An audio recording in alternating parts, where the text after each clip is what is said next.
सफर्त ने एक कुर्सी खींची और अपने चाचा के बगल में बैठ गया। वह दूतावास से बेटे की भीख भी नहीं मांग पा रहा है। यदि आप ऐसा करेंगे भी तो दूतावास आपकी बात नहीं सुनेगा। एक बार जब उन्हें मौका मिला तो उन्होंने इस लड़के को बुरी तरह पीटा। दूतावास संभवतः अपनी प्रतिक्रिया अलग तरीके से ले रहा है। हामिद की दयालु नजर को पूरी तरह नजरअंदाज करते हुए सफर्त ने पुलिस को एक मेमोरी कार्ड सौंप दिया। इसमें व्यक्ति के खिलाफ सभी सबूत शामिल हैं।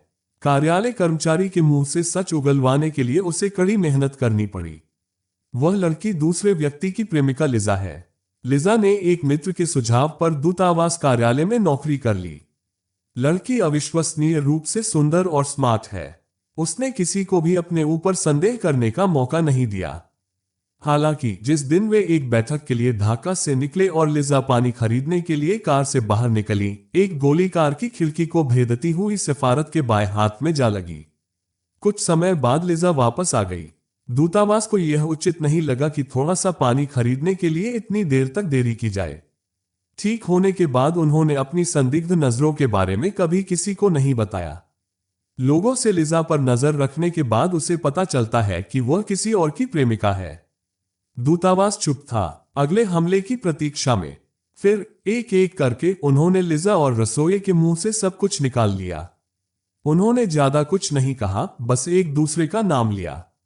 यह कहना मुश्किल है कि लोगों की राय कब बदल जाएगी, इसलिए दूतावास ने दोनों के बयान दर्ज कर लिए हैं और चैत्रिका के पिता की शराब के नशे में हत्या कर दी गई। यह समझना कठिन है कि यह जानबूझकर किया गया था या नहीं। दूतावास को लगा कि यह पूरी तरह से जानबूझकर किया गया काम है।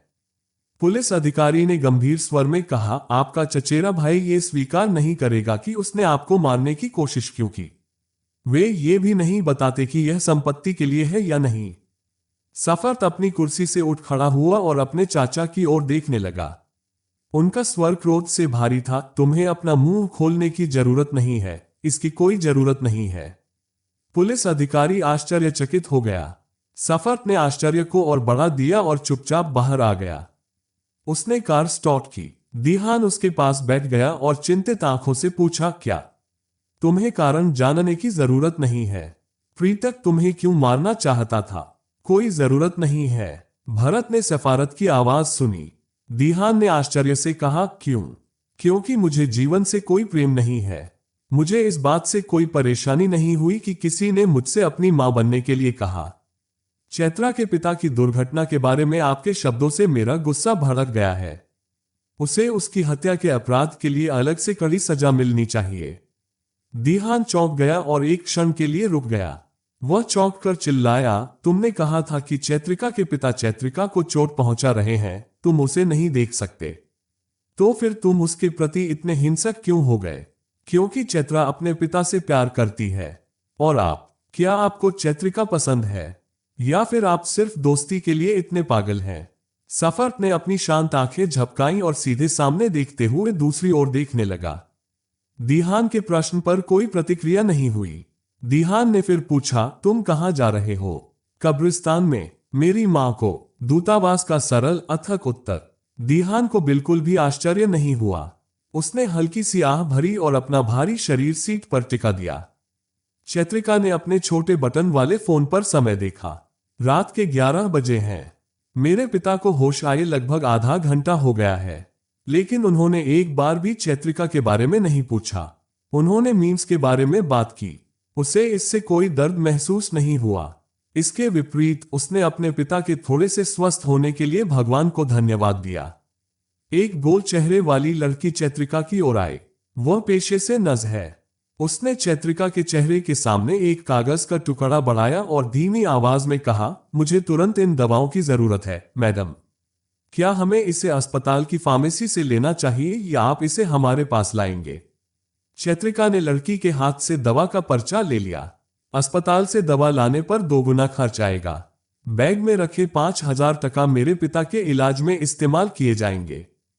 हो सकता है कल आज के अलावा पूरे परिवार के लिए सड़क पर जगह हो। मैं इसे ले आऊंगा, उसने गंदी आवाज में कहा। चैत्रिका थके शरीर और सिर झुकाए नीचे आए। यद्यपि मैं अपने आप को मानसिक रूप से मजबूत रखने की कोशिश करता हूं, फिर भी मेरा शरीर बहुत कमजोर होता जा रहा है। सुबह से कुछ न खाने के कारण मैं बहुत कमजोर महसूस कर रहा हूं। मेरे पैर सुन्न हो रहे हैं। हर कदम डगमगाता है। उन्होंने अस्पताल के नीचे स्थित फार्मेसी से दवा नहीं खरीदी। यहाँ कीमतें अन्य स्थानों की तुलना में अधिक हैं। कुछ पैसे बचाने के लिए वह अपने बेचैन शरीर को कुछ देर तक आगे ले गया। सड़क पार करे और दाईं ओर से बाईं ओर आए। यहाँ दवा की दुकानों की कतारें हैं। भीड़ भी बहुत बड़ी है। चैत्रिका एक कोने में खड़ी होकर एक आदमी को दवा का पर्चा थमा रही थी। दवा मिलने का इंतजार दिनों की उल्टी गिनती में शुरू हो गया। थोड़ी देर हो रही है क्योंकि यहाँ बहुत सारे लोग हैं। चैत्रिका ने अचानक पलकें झपकाते हुए अपनी आंखें बंद कर ली। शरीर कांपने लगा और कांपने लगा। जैसे ही मैंने अपना हाथ अपने कंधे के नीचे रखा, मेरा गला भर आया और मैंने सुना, आह। चैत्रिका ने अपना हाथ हटा लिया और भयभीत दृष्टि से पीछे देखा। क्या आश्चर्य है, पीछे कोई नहीं है। कुछ लड़के पास में खड़े थे। उसका मन उसे पुकार रहा है। मैं समझ गया कि उसका क्या मतलब था। उसकी आंखों से पानी की कुछ बूंदें लुढ़ककर कंगनी को छू गईं। चैत्रिका ने अपने हाथ के पिछले हिस्से से उसे पोंछा। दंपति ने अपने दिल में दर्द सहने की कोशिश की। उसने अपनी पीठ, गर्दन और बालों पर घूंघट कस लिया।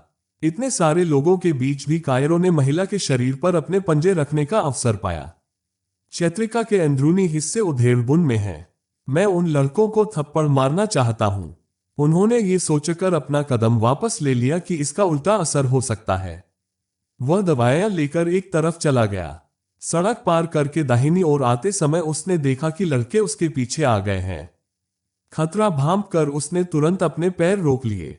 आगे की तरफ कम लोग हैं। चैत्रिका ने एक और कदम न उठाने का निर्णय लिया। वह स्थान वैसा ही खड़ा रहा। लड़के भी थोड़ी दूरी पर खड़े हैं। वह बार बार अपनी संकुचित आंखों से चैत्रिका के शरीर पर गंदी नजर डालता है। उसे देखते ही चैत्रिका का पूरा शरीर ठंडा पड़ने लगा। दीहान ने वहां सफेद पोशाक पहने एक लड़की को खड़ा देखकर भौहें सिकोड़ ली। उसके चेहरे पर डर साफ झलक रहा है। दोनों आंखों में लाचारी साफ झलक रही है। दीहान ने लड़की को जानने में समय नहीं लगाया। उसने ऊंची आवाज में कहा, सफरत, वह देखो। चैत्रिका।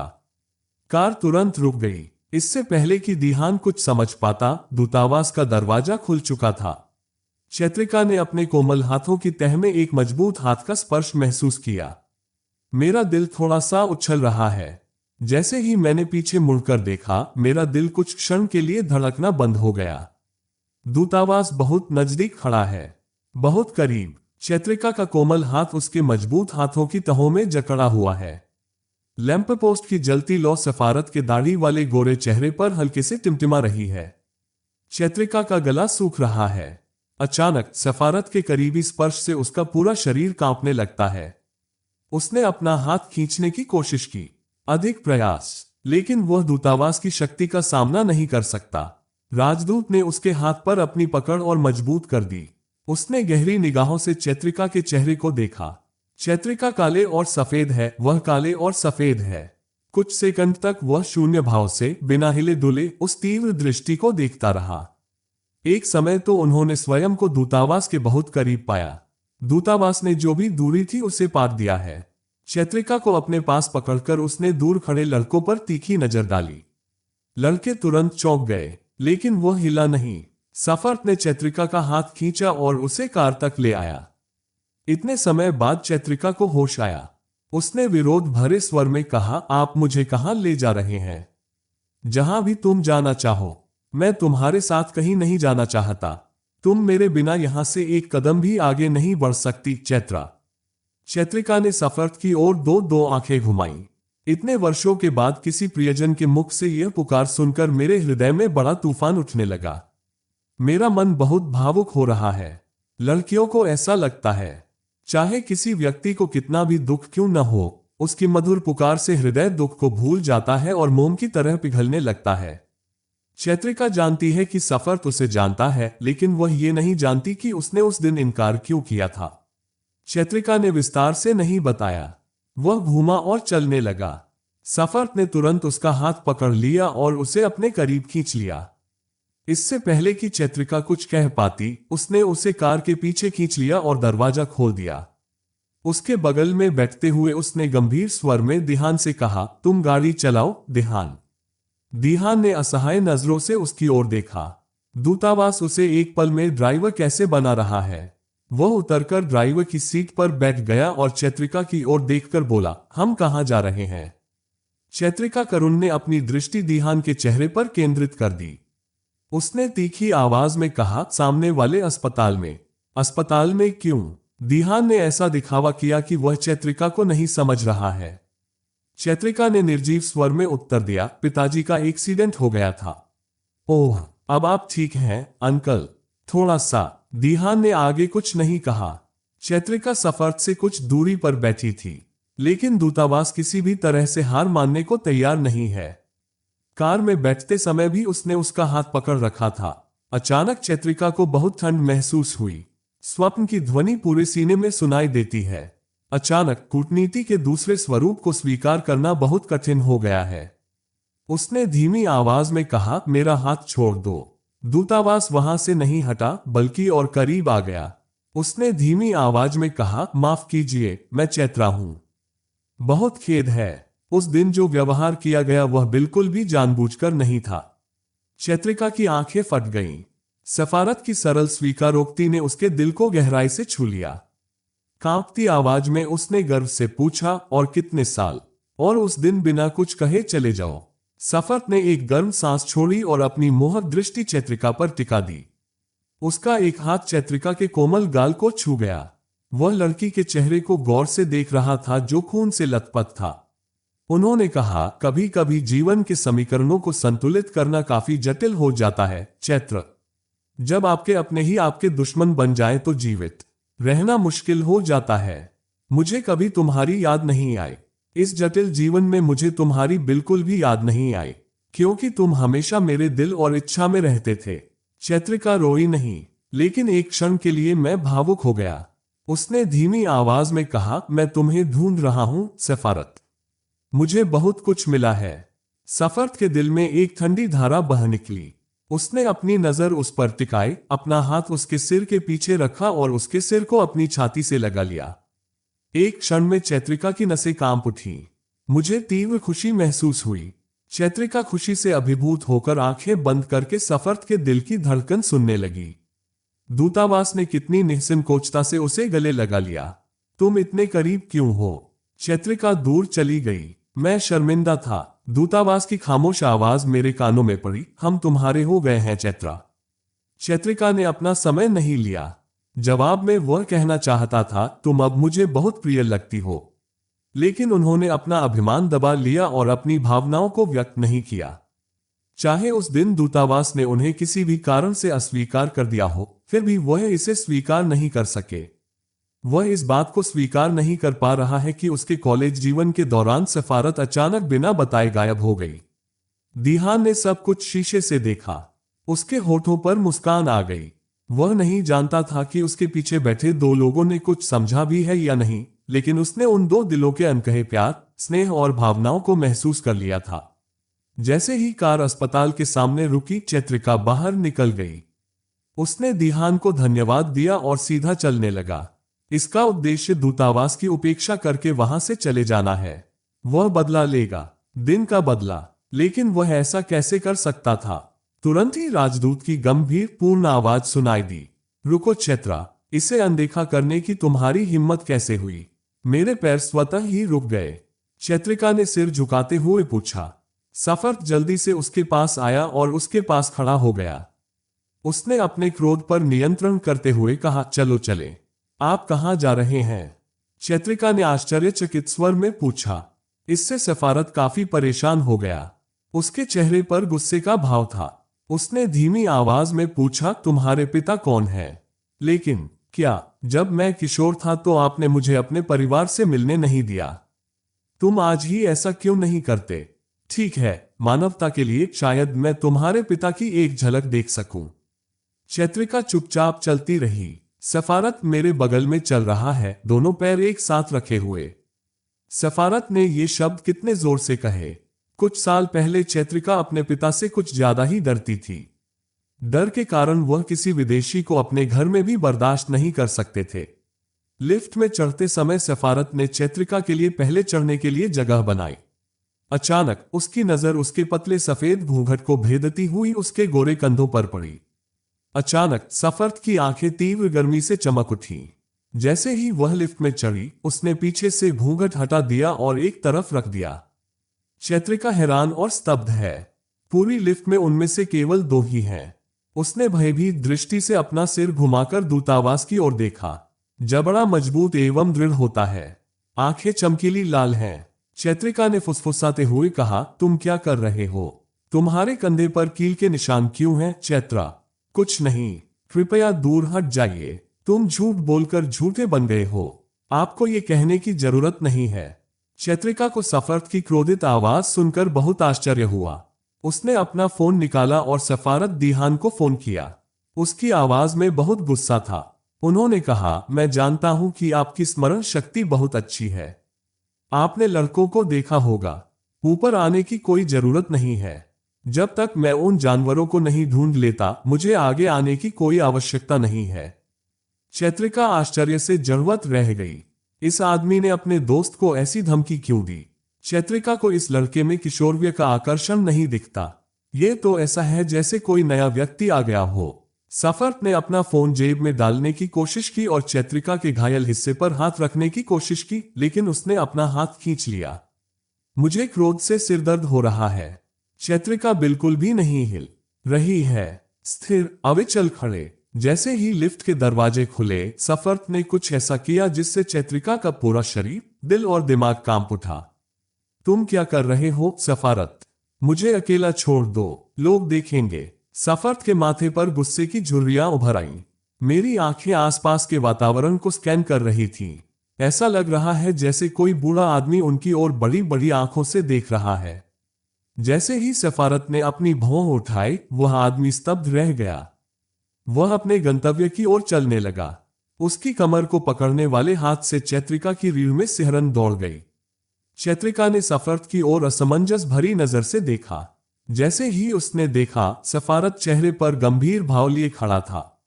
उस किशोरावस्था से अब तक जो भावनाएं धीरे धीरे मेरे मन में आती रही हैं, वे अब मेरे हृदय में तीव्र गति से दौड़ रही हैं।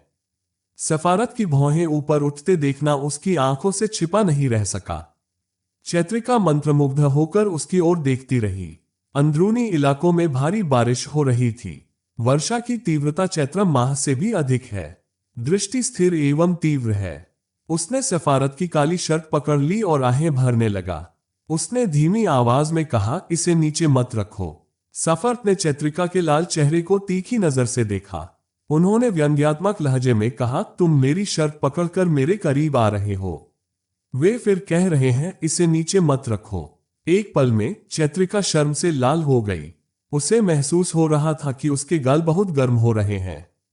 हो सकता है कि यह पहले ही लाल टमाटर का आकार ले चुका हो। जैसे ही मैंने धीरे से अपना हाथ सफरत के सीने से हटाया, सफरत की बेचैन बेचैन आवाज मेरे कानों में पड़ी, मुझे मत छोड़ो चैत्रा, क्योंकि मैं तुम्हें अपनी गोद से उतरने नहीं दूंगा। कुछ क्षण पहले आपका पूरा शरीर बुखार से कांप रहा था। मुझे नहीं लगता कि मुझमें चलने की ताकत है। अगर ऐसा है भी तो मैं तुम्हें इस बीमार शरीर के साथ चलने नहीं दूंगा। चैत्रिका मानो भरे गले से निकले शब्दों की लय में खो गई थी। आह, हर शब्द, हर वाक्य में कितनी खुशी घुली हुई है। चैत्रिका का मन समय एक क्षण चाहता है जब सब कुछ रुक जाए। सफरत को अपने मुंह से निकले भावुक शब्दों को अपने दिल और दिमाग की गहराई में रखने दो। लेकिन क्या यह संभव है? सफारत पहले की तरह ही उसके बारे में सोच रही है, केवल दोस्ती की खातिर। यह चैत्रिका का विचार है। अपने प्यार का इजहार करने से डरता है। क्या होगा यदि दूतावास फिर से गुस्से में लौट जाए? तब वह जो थोड़ी बहुत खुशी प्राप्त की थी, वह भी खो देगा। तो दोस्ती होनी चाहिए। जीवन तभी समाप्त होगा जब दूतावास मौजूद रहेगा। गलियारे में लोगों की आवाजाही की आवाज सुनकर चैत्रिका कांप उठी। उसे तुरंत एहसास हुआ कि उसकी कमर पर मजबूत पकड़ और गहरी हो गई है। चैत्रिक रंग गहरा और थोड़ा पीला है। इससे पहले कि वह नर्म स्वर में कुछ कह पाता, सफरत ने भौहें सिकुड़कर कहा, अगर तुम्हें शर्मिंदगी का डर है तो तुम बिना किसी हिचकिचाहट के अपना चेहरा मेरे सीने में छिपा सकती हो चैत्रा। निश्चिंत मौन शब्द सुनकर चैत्रिका का सिर घूमने लगा। सफरत के स्पष्ट शब्दों से चैत्रिका का दिल तेजी से धड़कने लगा। मैं ठीक हूं, मिन मिन ने नर्म आवाज में कहा। सफर्त के कदम डॉक्टर के केबिन के सामने रुक गए। एक नर्स ने उसे देखा और कहा, डॉक्टर, कोई गुण नहीं। नहीं सर, वह थोड़ी देर पहले ही चला गया। ओह, क्या आप बुखार ले सकते हैं? और मुझे ड्रेसिंग भी करनी है। जी श्रीमान। सफर्त केबिन में दाखिल हुआ और चैत्रिका को सावधानी से बिस्तर पर लिटा दिया।